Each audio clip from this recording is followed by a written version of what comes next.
जय श्री राम। हरे कृष्णा। प्रिय श्रोताओं, आज की चैत्रमास कथा में आप सबका हार्दिक स्वागत है। आप सबका दिन शुभ और मंगलमय हो।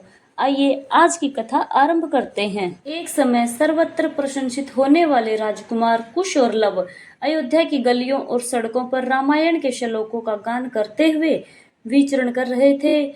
उसी समय उनके ऊपर भरत के बड़े भाई श्री राम की दृष्टि पड़ी। उन्होंने उन दोनों बंधुओं को सआदर अपने घर पर बुलाया, उनका यथोचित सम्मान किया और तत्पश्चात श्री राम सुवर्ण में दिव्य सिंहासन पर विराजमान हुए। उनके मंत्री और भाई भी उनके पास ही बैठे थे। उन सबके साथ सुंदर रूप वाले उन दोनों विनयशील भाइयों की ओर देखकर श्री रामचंद्र जी ने भरत, लक्ष्मण और शत्रुघ्न से कहा, यह देवता के समान तेजस्वी दोनों कुमार विचित्र अर्थ और पदों से युक्त मधुर काव्य बड़े सुंदर ढंग से गाकर सुनाते हैं। तुम सब लोग भी इसे सुनो। ऐसा कहकर उन्होंने उन दोनों भाइयों को गाने की आज्ञा दे दी। आज्ञा पाकर वे दोनों भाई वीणा के लय के साथ अपने मन के अनुकूल तार एवं मधुर स्वर में राग अलापते रहे, रामायण काव्य का गान करने लगे। उनका उच्चारण इतना स्पष्ट था कि सुनते ही अर्थ का बोध हो जाता था। उनका गान सुनकर श्रोताओं के समस्त अंगों में हर्ष जनित रोमांच हो गया। उन सबके मन और आत्मा में आनंद की तरंगे उठने लगी। उस जनसभा में होने वाला वह गान सबके श्रवण इंद्रियों को अत्यंत सुखद प्रतीत होता था। उस समय श्री राम ने अपने भाइयों का ध्यान आकृष्ट करते हुए कहा, हे बंधुगण, यह दोनों कुमार मुनि होकर भी राज उचित लक्षणों से संपन्न हैं। संगीत में कुशल होने के साथ ही महान तपस्वी हैं। यह जिस चरित्र का प्रबंध काव्य का गान करते हैं, वह शब्दार्थ, अलंकार, उत्तम गुण और सुंदर रीति आदि से युक्त होने के कारण अत्यंत प्रभावशाली है। मेरे लिए भी अभ्युदय कारक है, ऐसा वृद्ध पुरुषों का कथन है। अब तुम सब लोग ध्यान पूर्वक इसे सुनो।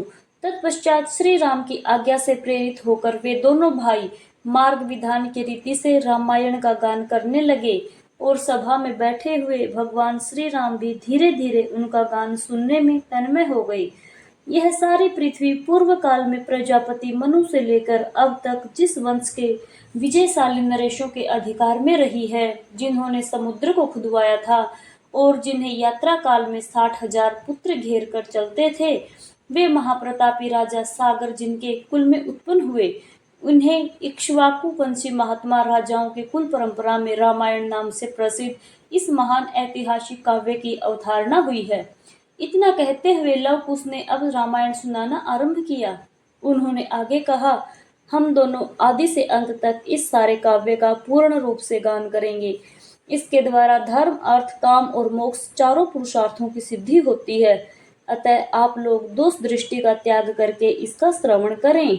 कौशलो नाम मुदित जनपदो महान निविष्ट सरती रे प्रभुत धन हैवान अयोध्या नाम नगरी तत्राश्लोक विस्तृता मनोना मानवेंद्रेण या पुरी निर्मिता स्वयं कौशल नाम से प्रसिद्ध एक बहुत बड़ा जनपद है, जो सरयू नदी के किनारे बसा हुआ है। वह प्रचुर धन धान्य से संपन्न, सुखी और समृद्धिशाली है। उसी जनपद में अयोध्या नाम की एक नगरी है, जो समस्त लोकों में विख्यात है। उस पुरी को स्वयं महाराज मनु ने बनवाया और बसाया था। वह शोभाशाली महापुरी 12 योजन लंबी और 3 योजन चौड़ी थी। वहां बाहर के जनपदों में जाने का जो विशाल राजमार्ग था, वह उभय पार्श्वों में विविध वृक्षावलियों से विभूषित होने के कारण सुस्पष्टतया अन्य मार्गों से विभक्त लगता था। सुंदर विभाग पूर्वक बना हुआ महान राजमार्ग उस पुरी की शोभा बढ़ा रहा था। उस पर खिले हुए फूल बिखेरे जाते थे और प्रतिदिन उस पर जल का छिड़काव होता था। जैसे स्वर्ग में देवराज इंद्र ने अमरावतीपुरी बसाई थी, उसी प्रकार धर्म और न्याय के बल से अपने महान राष्ट्र की वृद्धि करने वाले राजा दशरथ ने अयोध्यापुरी को पहले की अपेक्षा विशेष रूप से सजाया और बसाया था। वह पुरी बड़े बड़े फाटकों और किवाड़ों से सुशोभित थी।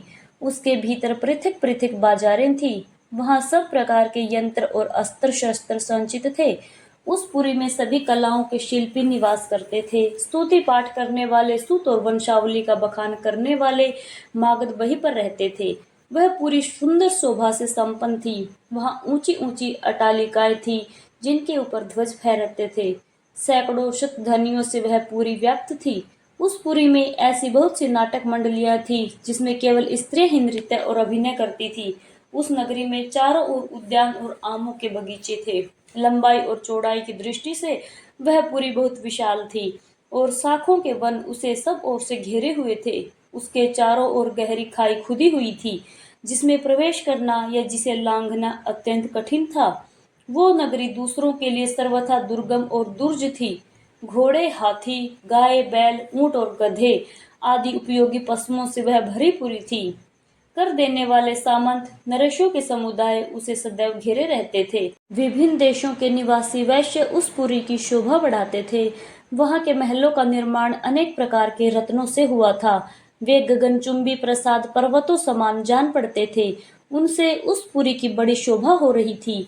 हर प्रकार से शोभा संपन्न ऐसी यह अयोध्यापुरी इंद्र की अमरावती के समान जान पड़ती थी। पूर्ववासियों के घरों से उसकी आबादी इतनी बढ़ गई थी कि कहीं भी थोड़ा सा भी अवकाश नहीं दिखाई देता था। उसे समतल भूमि पर बसाया गया था। वह नगरी जड़न धान के चावलों से भरपूर थी। वहां का जल इतना मीठा या स्वादिष्ट था मानो ईख का रस हो।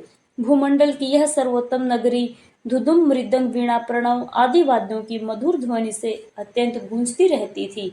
अग्निहोत्री, श्रम, दम आदि उत्तम गुणों से संपन्न और छहों अंगों सहित संपूर्ण वेदों के पारंगत विद्वान श्रेष्ठ ब्राह्मण उस पुरी में सदैव निवास करते थे। वह सहस्त्रों का दान करने वाले और सत्य में तत्पर रहने वाले थे। ऐसे महर्षि, कल्प महात्माओं और ऋषियों से अयोध्यापुरी सुशोभित रहती थी और राजा दशरथ उसकी रक्षा करते थे। उसके बाद वर्णन आता है कि राजा दशरथ के शासन काल में अयोध्या और वहां के नागरिकों की उत्तम स्थिति कैसी थी, और वो हम सुनेंगे हमारी इसी चैत्रमास कथा की श्रृंखला अगली कड़ी में, कल प्रातःकाल आपके अपने channel all in one NS पर। हरे कृष्णा, जय श्री राधे।